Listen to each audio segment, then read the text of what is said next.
അമേരിക്കയിൽ എന്തായാലും ഞാൻ കണ്ടിരിക്കുന്നത് അവരുടെ നാരറ്റീവിന് ഒരു സാധ്യതയും ഇല്ല. അതുമാത്രമല്ല, ഞങ്ങൾ പറഞ്ഞതൊക്കെ എല്ലാവരും സ്വീകരിച്ചു എന്ന് മാത്രമല്ല, അവര് പോയി ഒരു കോൺഗ്രസ്മാനെ കണ്ടപ്പോൾ അദ്ദേഹം കൊടുത്ത തിരിച്ചടിയും അദ്ദേഹം അത് കഴിഞ്ഞ് സാമൂഹ്യ മാധ്യമത്തിൽ ഇറക്കിയ ട്വീറ്റ്സും കണ്ടു കഴിഞ്ഞാൽ പാകിസ്ഥാൻ ശരിക്കും തലതാത്തി പിന്നെ കരയേണ്ടി വരും.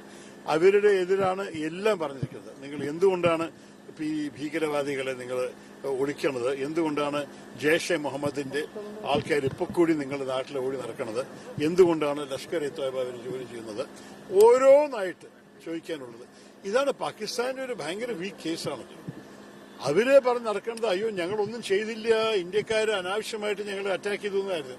അത് കേൾക്കാനായിരിക്കും താല്പര്യമില്ലായിരുന്നില്ല. രണ്ടാമത്തത് അവര് പറയുന്നു അയ്യോ ഞങ്ങളെ ഭീകരവാദികളുടെ വിക്ടമാണ്. ബിലാവൽ ഭുട്ടോ എന്റെ അമ്മയെ അവർ കൊന്നു. പക്ഷേ നമ്മുടെ സ്വന്തം വീട്ടിൽ നമ്മൾ പാമ്പ് വളർത്തിയാൽ നമ്മുടെ അയൽവാസികളെ മാത്രമേ കടിക്കുള്ളൂ എന്ന് വിചാരിക്കേണ്ടെന്ന് ഒരു ചൊല്ലുണ്ടല്ലോ. അതിൽ ഞാൻ എല്ലാവരെയും അടിച്ചു വെച്ചു.